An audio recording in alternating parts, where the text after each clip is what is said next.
Hello guys, welcome to my channel spacy soul tarot. ओम मणिपत में मैं आपके सामने रीडिंग लेके आया हूँ जिसका टॉपिक है कि आपके फ्यूचर स्पाउस कैसे होंगे, आपकी शादी कब होगी, उनकी पर्सनैलिटी, उनके नेचर, कैरेक्टरिस्टिक्स, आपकी शादी लव होगी, अरेंज्ड होगी, आपके इन लॉज के बारे में, आपके आफ्टर मैरिज कितने बच्चे होंगे और आपको स्पाउस आपको कैसे ट्रीट करेंगे, मैं बहुत डिटेल में बताऊँगा। आपके सामने दो पाइल है। फर्स्ट पाइल है बैल्समिक मून एंड सेकंड पाइल है सुपर मून। एंड अगर आपको कार्ड से चूज़ करना है वो ये है, इसको येलो पाइल ले लो एंड इसको ब्लैक पाइल ले लो। आपको जो पाइल सबसे ज़्यादा रेजोनेट करती है आप उसको चूज़ कर लो, ठीक है। मैं स्टार्ट करने वाला हूँ बैल्समिक मून, जिन्होंने भी फर्स्ट पाइल चूज़ करी थी, ठीक है। सो पाइल नंबर 1 वाले पीपल जिन्होंने फर्स्ट पाइल चूज़ करी थी उनके लिए है अ टाइम फॉर हीलिंग। ये आपका भी हीलिंग का टाइम है। थोड़ा अगर अपनी हीलिंग पे फोकस करोगे तो बहुत बेटर रहेगा आपकी ज़िंदगी में, ठीक है। अब मैं स्टार्ट करता हूँ आपके फ्यूचर स्पाउस की nature, behaviour, character and like love होगी या अरेंज मैरिज, ठीक है। मैं यहाँ पे कार्ड्स पुल आउट कर लेता हूँ। अगर देखो, मैं सबसे पहले अगर बात करूँ ना आपके फ्यूचर स्पाउस की पर्सनैलिटी एंड नेचर के बारे में ना, सो एक तरफ ना मुझे इंडिकेट करती है कि जो एक ऐसा इंसान आपको मिलेगा जो ना बाहर से बहुत ज़्यादा कंपोज्ड, मैच्योर और बहुत ही प्रैक्टिकल मुझे यहाँ पे लाइक दिखाई दे रहा है कि आपका पर्सन बहुत मैच्योर, प्रैक्टिकल, कंपोज्ड होगा, ठीक है। लेकिन अंदर से ना इमोशनली काफ़ी डीप होगा। सो ये पर्सन ना हर किसी के सामने अपनी फीलिंग्स ओपनली एक्सप्रेस नहीं करेगा। इनकी पर्सनैलिटी में ना एक रिजर्व्ड या प्राइवेट साइड ना हो सकती है। मतलब ना ये अपनी पर्सनल लाइफ और इमोशंस को ना हर किसी के साथ शेयर करने वाले नहीं होंगे, ठीक है।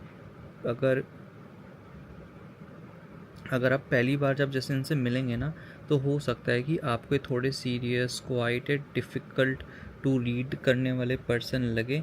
लेकिन जैसे जैसे कंफर्ट बिल्ड होगा ना आपको इनका ना एक कम्प्लीटली डिफरेंट साइड दिखने को मिलेगा। एंड ये पर्सन रिलेशनशिप को कैजुअली लेने वाला नहीं होगा। अगर ये किसी को अपनी लाइफ में एक्सेप्ट करते हैं ना तो फिर जनरली ना उस रिलेशनशिप को ना मेंटेन करेंगे, प्रोटेक्ट करेंगे और फ्यूचर बनाने की कोशिश करेंगे। इनकी सबसे स्ट्रॉन्ग क्वालिटीज़ में ना लॉयल्टी, रिस्पॉन्सिबिलिटी, ठीक है, एंड स्टेबिलिटी और कमिटमेंट आ सकती है। ये पर्सन ना प्रोमिसेस को इम्पॉर्टेंट देगा और चाहे इमोशंस को वर्ड में एक्सप्रेस करने में थोड़ा स्लो हो, लेकिन ना एक्शंस के थ्रू लाइक केयर दिखाने की टेंडेंसी होगी। आपको बार बार ना बहुत बड़े रोमांटिक डायलॉग सुनने के बजाय ना छोटी छोटी प्रैक्टिकल चीज़ों में इनका प्यार नज़र आ सकता है। जैसे आपकी कोई नीड्स का ध्यान रखना, डिफ़िकल्ट टाइम में आपका साथ खड़े रहना, आपको सेफ़ फील करवाना और फ्यूचर प्लानिंग में ना आपको इंक्लूड करना। तो ये सब मुझे कहीं ना आपके पर्सन का दिखाई दे रहा है। ओके, अब ना इनके करेक्टर पे ऊपर निकाल लेते हैं। करेक्टर इज़ मेन, है ना। इन कार्ड्स को शफल करते हैं। Character is main. Universe please guide me for same character पे मुझे बताइए। अगर आपने मेरा चैनल अभी तक सब्सक्राइब नहीं करा तो प्लीज़ सब्सक्राइब कर लो as soon as possible guys, okay. I hope आपको कार्ड सारे विजिबल हों बस गाइस। सो अगर मैं करेक्टर की बात करूँ ना तो मुझे बहुत स्ट्रॉन्ग ना मॉरल कंपास वाली एनर्जी यहाँ पे दिखाई दे रही है। ये पर्सन ना फैमिली, रेपुटेशन और रिस्पॉन्सिबिलिटी को सीरियस ले सकता है। देखो, हो सकता है कि इनकी अपब्रिंगिंग भी ना रिलेटिवली बहुत डिसिप्लिन इन्वायरमेंट में हुई हो, जहाँ ना काइंड ऑफ बहुत कंपोज्ड, उनके बचपन से ही ना रिस्पॉन्सिबिलिटी और फैमिली वैल्यूज़ के ना इम्पोर्टेंट समझाया गया हो। इसी वजह से ना कभी कभी ये थोड़ा ट्रेडिशनल भी हो सकते हैं, जो आपके दिमाग में ऑर्थोडॉक्स माइंडसेट बिठा दें। और ये मॉडर्न थिंकिंग रखते हुए भी कुछ मैटर्स में ना ट्रेडिशनल वैल्यूज़ को प्रेफर कर सकते हैं, स्पेसिफिकली मैरिज और फैमिली के मैटर्स में। इनके लिए मैरिज सिर्फ अट्रैक्शन है, रोमांस नहीं होगा, बल्कि पार्टनरशिप, रिस्पॉन्सिबिलिटी और लॉन्ग टर्म कमिटमेंट भी होगी। हाँ, एक शेडो साइड भी है यहाँ पे। ये पर्सन ना कभी कभी स्टबर्न, इमोशनली गार्डेड या ओवर थिंकिंग ना करने वाला हो सकता है। जब इन्हें हर्ट होता है ना तो तुरंत डिस्कस करने के बजाय ना थोड़ा विड्रॉ कर सकते हैं ये पर्सन। कभी कभी अपनी फीलिंग्स को अंदर रख लेंगे, कभी कभी एक्सपेक्ट करेंगे कि सामने वाला उन्हें समझ जाए। इस वजह से ना रिलेशनशिप में कम्युनिकेशन इंपॉर्टेंट रहेगा। लेकिन अगर आप दोनों ओपनली बात करना सीख लेते हो ना तो ये पर्सन बहुत डिपेंडेबल लाइफ पार्टनर बन सकता है आपके लिए। ठीक है, और अब देख लेते हैं कि आप दोनों की मुलाकात कैसे होगी। सबसे जो मुझे यहाँ पे देखना है ना, मुलाकात कैसे होगी आप लोगों की। ओके, सबसे ज़्यादा important, universe please guide me person. मैं यहाँ पे देखो बोलना चाहूँगा कि एनर्जी मुझे ये नहीं बता रही कि नेसेसरली एक कंप्लीट या कोई रैंडम स्ट्रेंजर जैसा कनेक्शन होगा। स्ट्रॉन्ग पॉसिबिलिटी कि आपके फ्यूचर स्पाउस से मीटिंग ना किसी म्यूचुअल कनेक्शन बोल लो, फैमिली कनेक्शन या फ्रेंड सर्कल या work place, professional environment, social gathering या वेडिंग फंक्शन या किसी इंट्रोडक्शन के थ्रू होगी। कुछ लोगों के केस में ना ऑनलाइन कनेक्शन भी हो सकता है, लॉन्ग डिस्टेंस रिलेशनशिप, लेकिन उसके बाद relationship quickly real life meeting की तरफ मूव करेगा। एंड हो सकता है इनिशियली आप दोनों ना एक दूसरे को रोमांटिक पर्सपेक्टिव से ना देखो, पहले कन्वर्सेशन नॉर्मल फ्रेंडशिप या इंट्रोडक्शन के फॉर्म में स्टार्ट हो और टाइम के साथ अट्रैक्शन डेवलप्ड हो। देखो यानी फर्स्ट मीटिंग में ना फायरवर्क्स होना ज़रूरी नहीं है कनेक्शन में। कनेक्शन ना स्लो बर्न टाइप का भी हो सकता है। आपको इनिशियली लगेगा कि ये पर्सन ना इंटरेस्टिंग है बट मुझे समझने में थोड़ा टाइम लगेगा, और फिर ग्रेजुअली आप रियलाइज़ करेंगे कि इमोशनल कंपैटिबिलिटी स्ट्रॉन्गर होती जा रही है इस कनेक्शन में। ठीक है, अब इसके बाद आते हैं आपकी लव मैरिज पे, कि आपकी लव मैरिज होगी या अरेंज्ड मैरिज। जैसा मैंने बोला था, universe please guide me person, आपकी लव मैरिज होगी या अरेंज्ड मैरिज। मैं देखो यहाँ पे ये चीज़ बोलना चाहूँगा कि मुझे एक बहुत ब्यूटीफुल कॉम्बिनेशन कार्ड्स का जो यहाँ पे मुझे जो ये दिखाई दे रहा है ना, वो ये है कि कुछ व्यूअर्स के लिए ये क्लियरली लव मैरिज हो सकती है। पहले मीटिंग, फ्रेंडशिप या अट्रैक्शन, फिर इमोशनल बॉन्ड और इवेंचुअली फैमिली इन्वॉल्वमेंट। लेकिन कुछ लोगों के लिए अरेंज्ड कम लव मैरिज का पैटर्न हो सकता है। मतलब रिश्ता फैमिली के थ्रू इंट्रोड्यूस्ड होगा, लेकिन फाइनल डिसीजन लेने से पहले ना आप दोनों एक दूसरे को जानोगे, मे बी महीनों तक बात करने और इमोशनली कनेक्ट होने का सफिशिएंट अपॉर्चुनिटी मिलेगा। इसलिए ट्रेडिशनल अरेंज्ड मैरिज जैसा नहीं लगेगा जहाँ बस फैमिली डिसाइड करे और आप दोनों डायरेक्टली शादी कर लो। यहाँ आपकी चॉइस और कंपैटिबिलिटी भी इम्पोर्टेंट होगी। एंड आपकी फ्यूचर स्पाउस की जो एनर्जी में भी ये दिखता है कि वो बिना समझे ना या बिना कनेक्शन फील किए मैरिज के लिए येस नहीं करेंगे। उन्हें ट्रस्ट, रिस्पेक्ट और ना इमोशनल कंफर्ट चाहिए होगा। ओके, तो ये मुझे यहाँ पे दिखाई दे रहा है। अब नेक्स्ट पे आते हैं कि आपके फ्यूचर इन लॉस कैसे होंगे, जो सबसे इम्पोर्टेंट है फ्यूचर इन लॉस का ना। इन लॉस कैसे होंगे आपके, universe please guide me person, in loss कैसे होंगे आपके।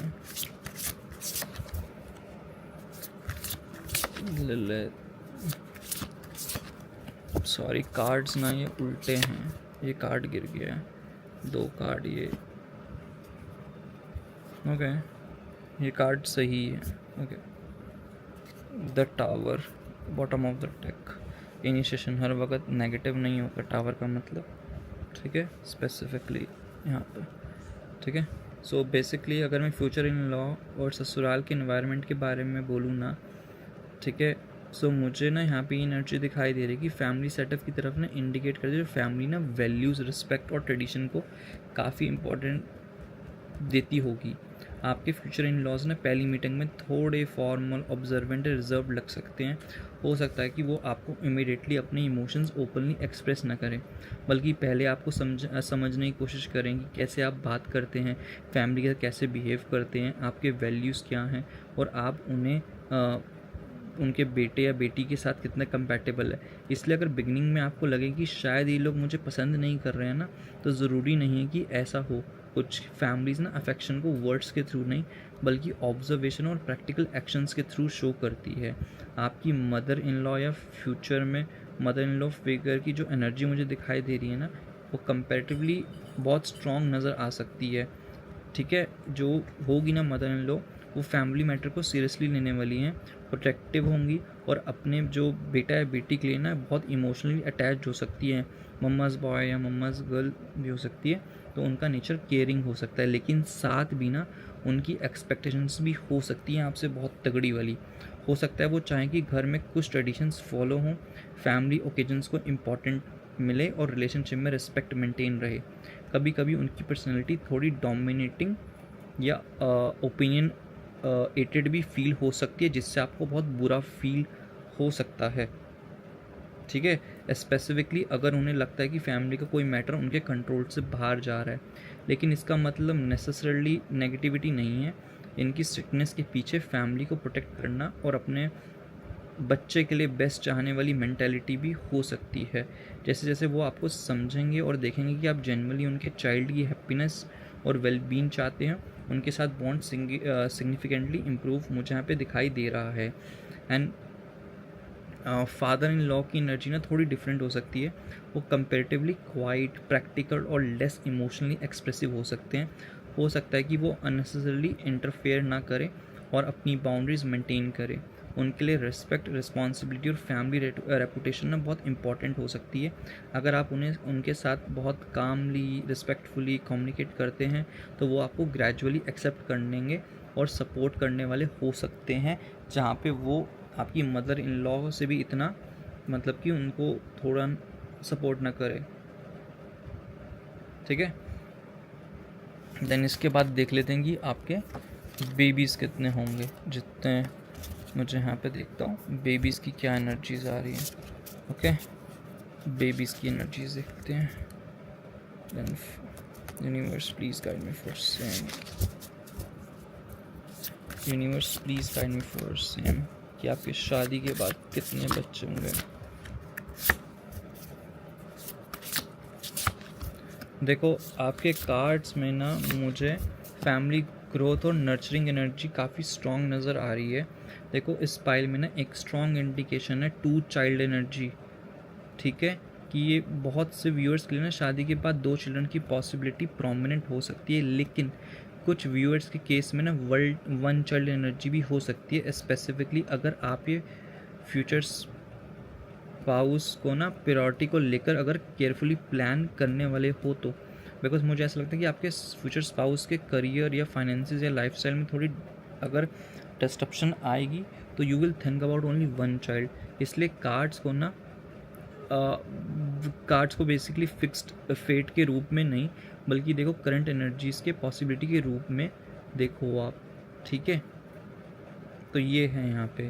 देन इसके बाद अब मैं देख लेता हूँ कि आपके जो हस्बैंड है वो आपके साथ शादी के बाद कैसे रहेंगे। ठीक है, कैसे ट्रीट करेंगे आपको, ये देख लेते हैं क्विक। देन रीडिंग को वाइंड अप करेंगे।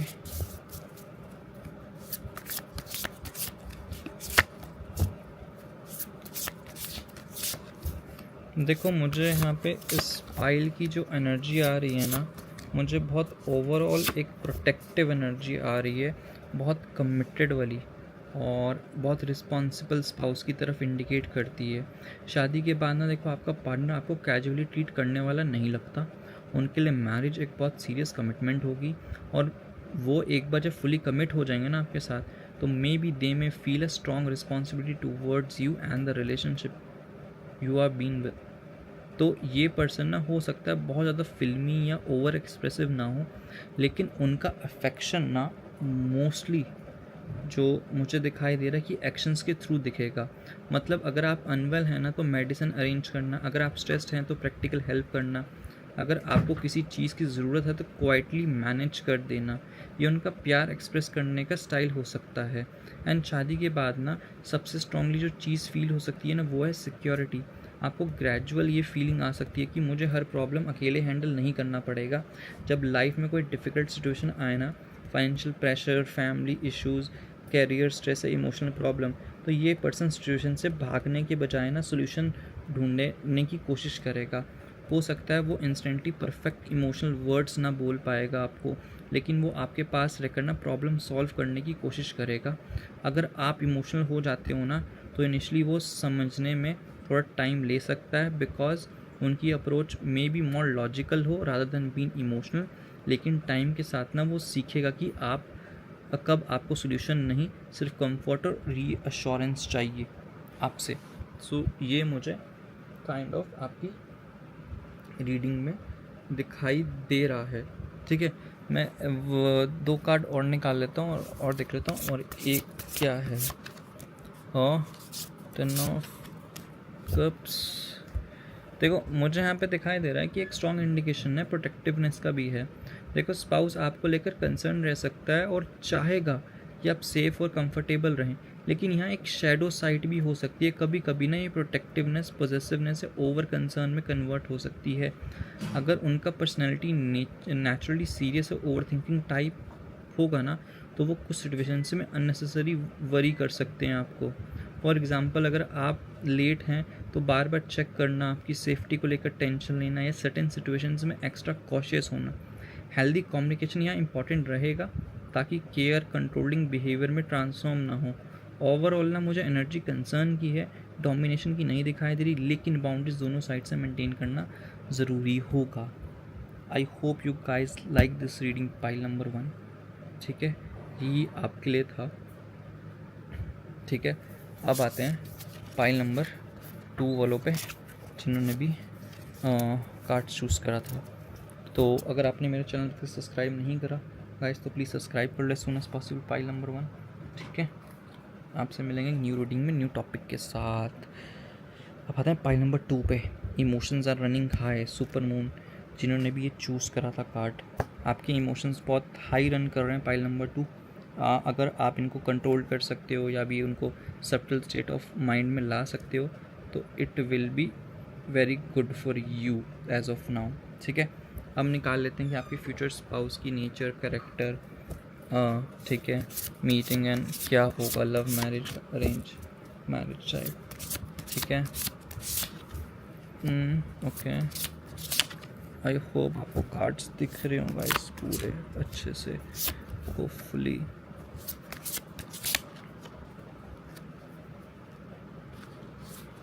है ना गाइस। सो एक और कार्ड,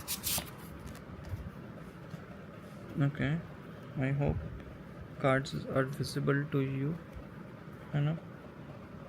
या सो टेम्परेंस है। सो मैं यही बोलूँगा कि जिन्होंने भी सेकंड पाइल चूज़ करी तो उनकी सबसे पहले जो मुझे एनर्जी सामने आ रही है ना, वो कि ये है कि वो एक बहुत ही मैग्नेटिक, कॉन्फिडेंट और समवॉट ना मिस्टीरियस वाली पर्सनैलिटी की है। आपके फ्यूचर स्पाउस ना उन लोगों में से हो सकता है जिनको रूम में ना एंटर करते ही नोटिस कर लिया जाता है, लेकिन ज़रूरी नहीं है कि वो सबसे ज़्यादा बोलने वाले हों। इनकी प्रेजेंस ना बहुत स्ट्रॉन्ग होगी, लोग इन्हें ना नेचुरली रिस्पेक्ट कर सकते हैं बिकॉज इनके अंदर जो सेल्फ कॉन्फिडेंस और इंडिविजुअलिटी है ना, उसका कॉम्बिनेशन बहुत सेक्सी होगा। ये पर्सन ना अपनी लाइफ को लेकर काफ़ी क्लियर हो सकता है, क्या चाहिए क्या नहीं चाहिए, किस टाइप के लोगों के साथ इसको रहना है, किस टाइप के लोगों का सर्कल है, ठीक है, और किस टाइप के लोगों को अपने क्लोज सर्कल में रहना है। तो ना इनको हर सिचुएशन का पता होगा अपनी ज़िंदगी में, और हर सिचुएशन में डिस्टेंस मेंटेन करना भी आता होगा। इन्हें ना अननेसेसरी ड्रामा बिल्कुल पसंद नहीं होगा। अगर कोई रिलेशनशिप रिपीटेडली कन्फ्यूजन क्रिएट करे ना, तो ये पर्सन इवेंचुअली उससे वॉक अवे करने की कैपेबिलिटी रखता है, बहुत तगड़ा। ठीक है, इसलिए आपका फ्यूचर स्पाउस का करेक्टर इमोशनली स्ट्रॉन्ग और सेल्फ रिस्पेक्टिंग हो सकता है, समझे। अगर हम नेचर की बात करें ना, तो ये पर्सन इंडिपेंडेंट माइंडसेट वाला होगा। ठीक है, ये ज़रूरी नहीं है कि हर डिसीजन फैमिली या फ्रेंड्स की अप्रूवल लेकर करे। इनके अंदर ना अपनी आइडेंटिटी ना खुद बिल्ड करने की स्ट्रॉन्ग डिज़ायर हो सकती है। करियर, बिजनेस या एजुकेशन या पर्सनल एम्बिशंस में ना ये पर्सन काफ़ी फोकस्ड रह सकता है। हो सकता है कि मैरिज से पहले इनकी लाइफ में एक इम्पॉर्टेंट करियर फेज़ हो जहाँ ये अपनी पोजीशन एस्टेब्लिश करने के लिए बहुत मेहनत करे। इसी वजह से ना बिगनिंग में आपको ये पर्सन थोड़ा वर्क फोकस्ड या बिजी भी लग सकता है, लेकिन इसका मतलब ये नहीं है कि रिलेशनशिप उनके लिए इम्पॉर्टेंट नहीं होगा। एक्चुअली जब किसी को जेन्युइनली चूज़ करते हैं ना ये इंसान, तो वो रिलेशनशिप को अपनी लाइफ का इम्पॉर्टेंट पिलर्स में इंक्लूड करते हैं ये पर्सन।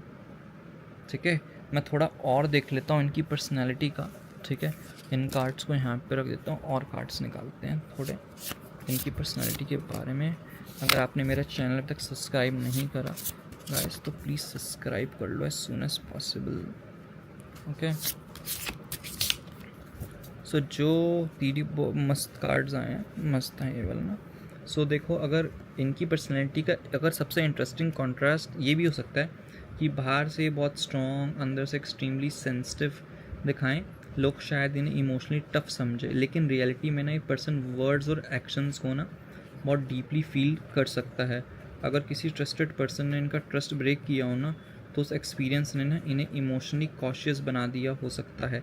इसलिए जब आप दोनों मिलेंगे ना, ये पर्सन इमीडिएटली अपना हार्ट ना कम्प्लीटली ओपन नहीं करेगा आपसे, बिल्कुल भी। वो आपको ऑब्ज़र्व करेंगे, आप किस तरह कम्युनिकेट करते हो, डिसएग्रीमेंट्स कैसे हैंडल करते हो, क्या आप कंसिस्टेंट हो, क्या आपके वर्ड्स और एक्शंस मैच करते हैं, ये सब चीज़ें ना वो क्वाइटली नोटिस करेगा। और जब उन्हें रियलाइज़ होगा ना कि आप ट्रस्टवर्दी हैं, तब रिलेशनशिप की डीपर साइड ओपन होगा। समझ रहे हो? और देखते हैं इनकी पर्सनैलिटी के बारे में। ठीक है, पर्सनैलिटी पे आते हैं।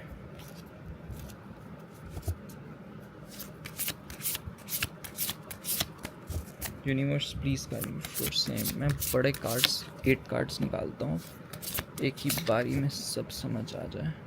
द हर्मिट, द डेविल, क्या कार्ड्स आ रहे हैं। द टावर, 7 ऑफ पेंटिकल्स,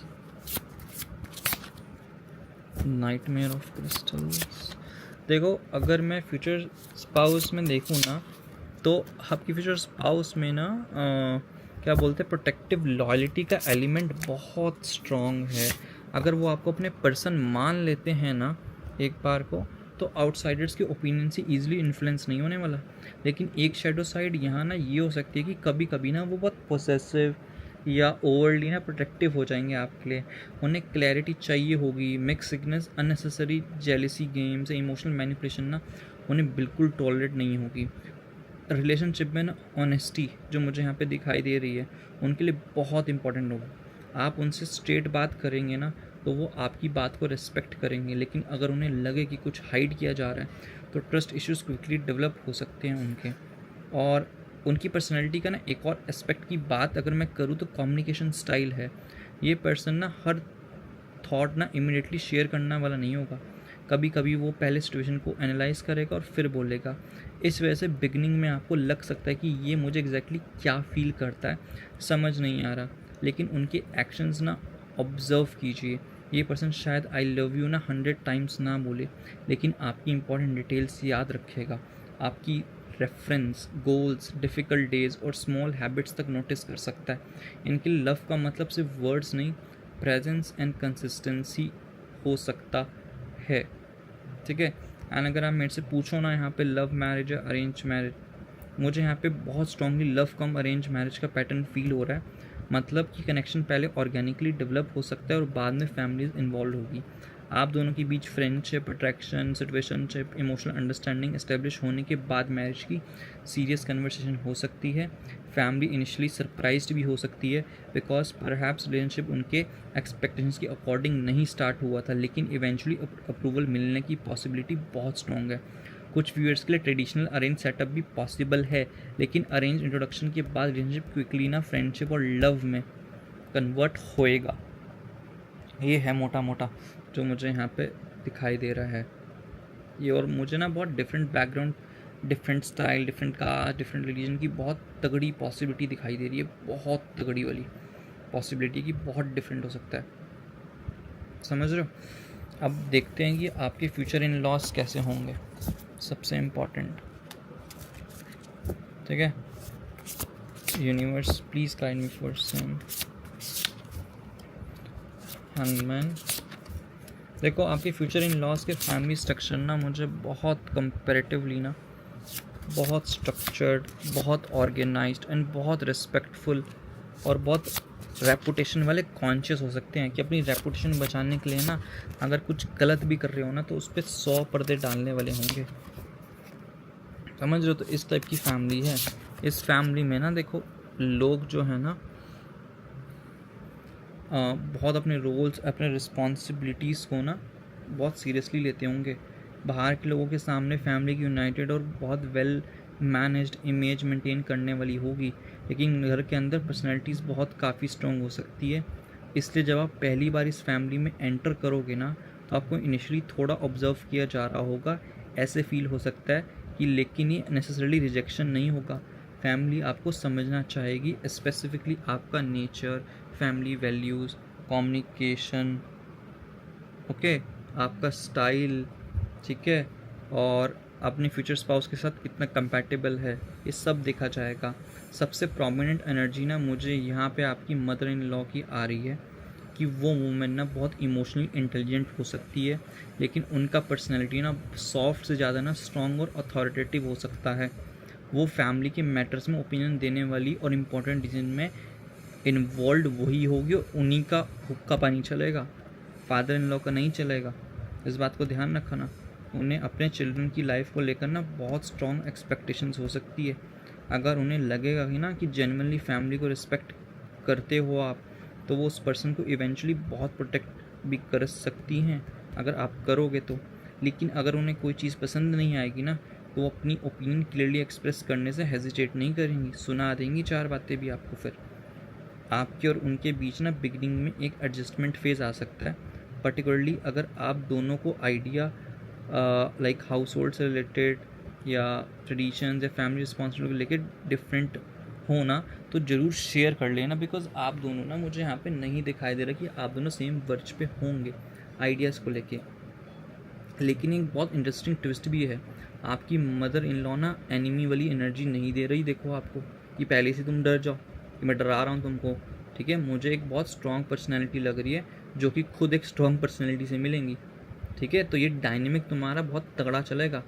अगर आप नेचुरली इंडिपेंडेंट है ना, और वो भी स्ट्रॉन्ग माइंडेड है, इस बात को ध्यान रखना, तो बिगिनिंग में दोनों साइड से ना एक दूसरे को अंडरस्टैंड करने में देखो टाइम लग सकता है। कभी कभी स्मॉल डिसएग्रीमेंट्स भी हो सकते हैं, स्पेसिफिकली अगर आप दोनों ना किसी पर्टिकुलर मैटर पर अपनी ओपिनियन को करेक्ट समझे। लेकिन अगर आप अननेसेसरी पावर स्ट्रगल अवॉइड करते हैं ना, और रिस्पेक्टफुली अपनी बाउंड्रीज मेंटेन करोगे, तो रिलेशनशिप ग्रेजुअली बहुत मच बेटर हो सकता है। इवेंचुअली तो देखो वो आपको एक रिस्पॉन्सिबल और कैपेबल पर्सन के रूप में देख सकती हैं, और उसके बाद उनका एटीट्यूड नोटिसेबली वार्मर हो सकता है। देखो मुझे फादर इन लॉ की एनर्जी बहुत वार्म और बहुत काम दिखाई दे रही है। ये पर्सन देखो प्रैक्टिकल, डिसिप्लिन और परहैप्स फाइनेंशियली और प्रोफेशनली एस्टेब्लिश्ड माइंडसेट वाला हो सकते हैं, ठीक है। वो देखो वो बाहर देखो वो हर फैमिली मैटर में इंटरफेयर करने वाले नहीं लगते।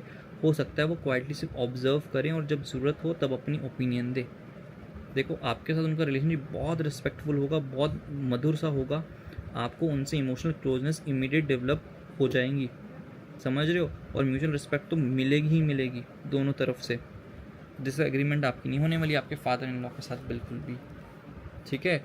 अब देख लेते हैं कि आपके बेबीज़ कितने होंगे, ठीक है, जो सबसे बड़ा है, ठीक है। सो देख लेते हैं आपके लिए बेबीज़।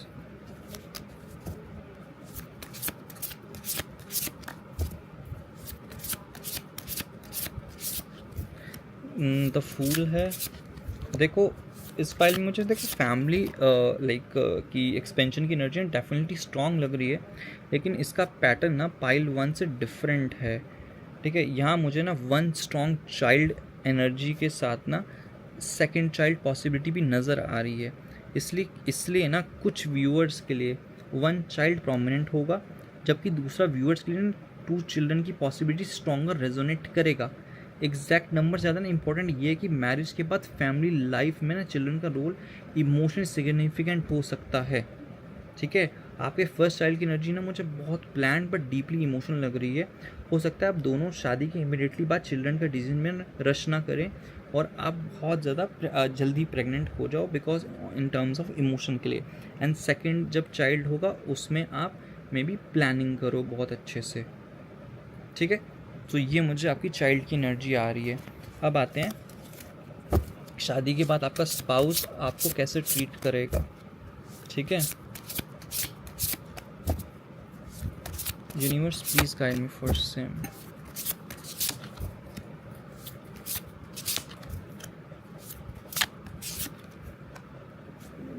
मैं ज़रा फुली कार्ड निकालूंगा एंड फुली एक्सप्लेन करूँगा। Wheel of Fortune, 3 of daggers, 9 of daggers, 9 of cups, emotions भी पूरे होंगे। देखो मुझे यहाँ पे ना जो एनर्जी दिखाई दे रही है ना, वो ये है कि आपके स्पाउस जो है ना वो बहुत प्यार को वर्ड से कम एक्शन से ज़्यादा प्रूफ करने वाले ना मुझे यहाँ पे दिखाई दे रहे हैं। ये पर्सन ना देखो शादी के बाद आपको कॉन्स्टेंटली स्वीट मैसेज या ड्रामेटिक डिक्लेरेशंस देता रहे, ये ज़रूरी नहीं है, लेकिन जब एक्चुअल सिचुएशन आएगी ना तो ये पर्सन प्रेजेंट रहने की कोशिश करेगा। आपको धीरे धीरे रियलाइज़ होगा कि उनका लव लैंग्वेज में ना मैं तुम्हारे साथ हूँ को ना प्रैक्टिकल शो करना है। समझ रहे हो? शादी के देखो स्टार्टिंग फेज में आपका स्पाउस थोड़ा प्रोटेक्टिव और पॉजिटिव हो सकता है।